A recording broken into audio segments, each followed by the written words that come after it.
Welcome back to Spider-Man's life story. Today we're going to be covering the 1980s. This is Comicstorian and my name is Benny, and we narrate your favorite comic books, giving you an audio drama of some of your favorite storylines. Spider-Man Life Story is a critically acclaimed comic book featuring a retelling of Spider-Man's storyline, basically taking the concept of what if Spider-Man in the 1960s and Spider-Man of the 2020s are the same Spider-Man, taking his most important moments like meeting Gwen Stacy, the Clone Saga, and turning them into a 50-year linear storyline. This obviously takes place in an alternate universe, and each of the episodes that we are covering covers one of the decades. So today, we're going to be looking at the 1980s. And when we last left off in the 1970s, we discovered that Gwen, his wife, was actually a clone, and his clone both ran off together after he saved them, leaving Peter Parker with MJ finally. MJ closes her eyes. She's sitting in a hospital bed, her hands folded over her pregnant stomach. It's been 3 weeks since Peter has gone missing. He's never been gone this long. "Gwen?" A shaky voice asks next to her. "Where's Peter?" Aunt May asks next to her, her eyes not fully seeing where she is. "It's Mary J, May. Peter's on his way," MJ tells her, smiling as best as she can. MJ turns, looking at the tracker that Peter has installed on his suit, but it says that he's nowhere on Earth. "Where are you?" she thinks quietly. Right now it's 1984, and on the planet known as Battleworld, Spider-Man fights alongside his fellow heroes in a war for the entertainment of a being known as the Beyonder. After the battle, he sits, trying to piece together his destroyed costume, and Reed enters the room trying his best to make amends for their differences in the past. "Parker Industries, it's fantastic. You should be proud. I'm proud. I just wanted you to know that, son, in case," he tells the younger man, and Peter nods, apologizing for how they left things years ago. Reed nods, leaving him alone, and Peter knows that the man is a warning for what happens when you push away everyone that you love. He pulls back on his tattered mask, bringing laughs from both Thor and the Hulk. "Look, Thor, we can't all have Asgardian tailors," he points out, but the god laughs, telling him that their uniforms were created by a machine in the next room. "It's over there. Just think of what you want and it'll make it for you," Hulk tells Peter, as he sits down at the machine, and suddenly a black ball of goo sits before him. He picks it up, and it begins to meld with his body. 2 more weeks pass, and the city is amazed to see a black-suited Spider-Man swinging over the rooftops. Peter races home, trying to get back to his family now that the whole ordeal is over, but he feels that something is off, like the city is too quiet. When he finally arrives home, he enters the apartment, and MJ comes out of the bathroom, wrapping a towel around her. "MJ, I'm so sorry," Peter begins, but MJ screams in fear, not recognizing him in the new black costume.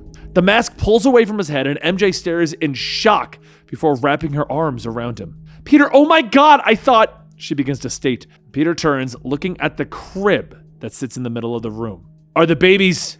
And MJ looks over her shoulder, smiling. "We hit the jackpot. Meet Claire and Benjamin." Tears begin to fill his eyes as he stares down at his twin children, and he begins to break down. "I'm so sorry, I wasn't here," he cries out, but MJ just holds him, telling him that it's all right. She fills him in on what happened while he was gone. After the heroes all disappeared wherever they went, America and Russia both went to war, with a missile launching at the US. Vision managed to alter the course of the missile and managed to save Manhattan, and the missile landed in Allentown, Pennsylvania. Vision managed to become intangible as the missile impacted, saving him, but he had to watch everything. He's still intangible and no one knows why. More weeks go by and Peter begins to walk the site of the impact, working with his company to help clean up the radiation that is in the air. Vision stands there staring out into the destruction. Peter slips his hand through the hero, sadness on both of their faces. He goes back inside of their bunker, explaining to Reed that there is still no change with Vision, although it looks like their efforts to clean up the radiation is working. Reed nods before handing him the newspaper showing a man running around in a black Spider-Man suit with a rifle and killing people. "Looks like you have some problems back at home, Pete." Peter shakes his head, questioning whether he should change his suit back since he's never had copycats before. Reed nods before he explains something that he learned about Peter's suit. "Pete, your suit is alive. It's a symbiote, attaching itself to you both mentally and physically," Reed explains. "I know," Peter tells him, and Reed is shocked that Peter would knowingly wear the suit. Peter explains that he's known for some time that this suit is alive. "I've been wearing it sparingly to stop full bonding. I even gave Mary Jane a way to stop me in case I lose control. I'm getting old, Reed. Slowing down, the suit, it helps.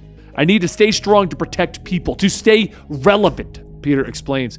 But the two are interrupted as Peter's phone begins to buzz. Mary Jane is breathless, telling Peter that Aunt May has disappeared and taken the children with her. Peter rushes home, bursting through the front door, and the police try to stop him, but MJ quickly explains who Peter is. Luckily, the police have found Aunt May and brought her back. She's fine. She was wandering down 8th. An officer found her staring into a shop window with Claire and Benji crying in the stroller. MJ explains. The officers excuse themselves, letting them know that if they need any more suggestions to just call. Peter is suspicious, though, asking the officer what that means, and MJ explains that they were discussing senior homes. Absolutely not! Peter yells angry, and the babies begin to cry as Peter tells MJ that he refuses to put May into a home. She raised me when my parents died, took care of me when no one else would. MJ interrupts him. Then take care of her, Pete! She yells back. I'm fine with you ignoring me, but not your children. You need to be here for them. Peter turns away, his clothes morphing back into the black Spider-Man suit. Even that stupid suit is interfering. You act like you're addicted to it, she tells him. He walks into the next room, removing the costume, placing it into a holding tank. Everyone thinks they know what's best for me, huh? I don't need the suit. Then what do you need, Peter? Do you even know? MJ asks him. Peter nods, pulling back on his old costume. Yeah, I do. Air. He tells her as he leaps out the window, swinging through the buildings of the city, knowing that MJ is right. The world is at war and Peter is everywhere but with his family. And the sky rumbles and the rain begins to fall on his head. So he stops, staring down at the city. And as he stands there thinking to himself, he turns around to see the imposter aiming a bolt-action rifle at him. He dodges quickly with the round cracking against the brick of the roof. Whoa, pal! I don't want to tell you how to do your job, but they make guns that fire more than one bullet. He explains. He leaps at the man, knocking him down, grabbing and tearing his mask off to see the face of Kraven the Hunter. He leans back startled, and a knife comes up, stabbing into his side. He can feel it. The blade is laced with poison, coursing through him. Rain continues to pelt down on them as Kraven stands over the web slinger. He explains that their countries both fight now, that he knows that his adopted country is bereft of a hero. He picks up his rifle and he walks over to the downed hero. I'm dying of cancer, yet I'm still stronger than you. You are weak, Spider, and growing weaker. To see this happen, to see you barely exist anymore, it's heartbreaking. Kraven takes aim with his rifle. You were once beautiful. You were once a warrior, so you deserve a warrior's exit. Peter tries to speak, but his words come out in a struggle. Kraven, no! I have a wife, kids! And the gunshot echoes through the night air. Peter awakens in the dark. He feels like he's in bed. His hands reach out, and they hit the wood close by, the wood right in front of him. The air is thin, and he screams a scream that no one will hear. Back at their home, MJ is venting, speaking to Aunt May even though she is watching the news without really seeing it, and a loud clicking noise can be heard. Dear, I think someone is at the door, May mutters. MJ nods, moving into the lab, her eyes going wide as she stares at the symbiote, slamming itself against the glass that is its holding tank. It finally shatters and the strange blob flies out, smashing through the window, escaping into the city. MJ knows. It's desperate to find Peter.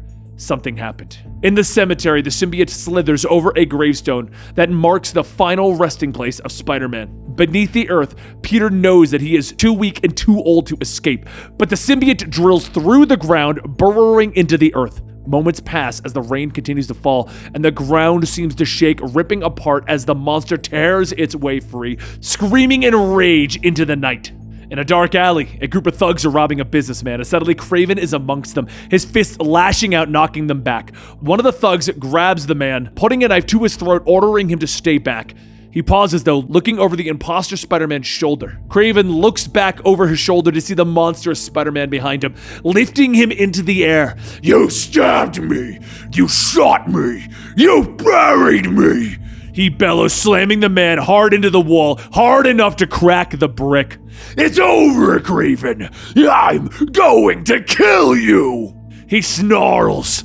But MJ is there, a device in her hand, Kraven looking at Spider-Man. Look at you. You've done what you needed to. You are so beautiful. Kraven gasps, smiling, and Spider-Man stops, realizing what he's become. He turns to his wife, telling her to do what needs to be done as she stumbles, not sure that she can aim the device. The mask slides away from his face, and Peter asks her, Please, I love you, MJ. She pulls the trigger, sending a sonic blast that throws the symbiote off of Peter. It slides away, and MJ holds her husband as the rain falls down around them. Later, Peter is sitting in their home as the movers finish taking the boxes away. He glances at MJ as she finishes prepping to take the babies with her. She has no choice. Peter cries into his hands as she walks out of his life. And in his own home, Kraven stares out into the rising sun, a rifle in his hand. He did what he had to. He turns Spider-Man into the hunter that he needed to be. He places the barrel into his mouth, and he moves to pull the trigger. But the symbiote wraps around his hand and the rifle, stopping him. And that concludes the 1980s of Spider-Man life story. There are 3 issues left in which we'll go into the 90s, the 2000s, and the 2010s. So I hope you'll stick around, give this channel a subscription, hit this video with a like, and let me know what you think of this whole entire retelling of his history down below. I'm really enjoying it, so I hope you are as well. Either way, I'll see you guys next time right here, and don't forget you can get early access by going to our Patreon, patreon.com/Comicstorian.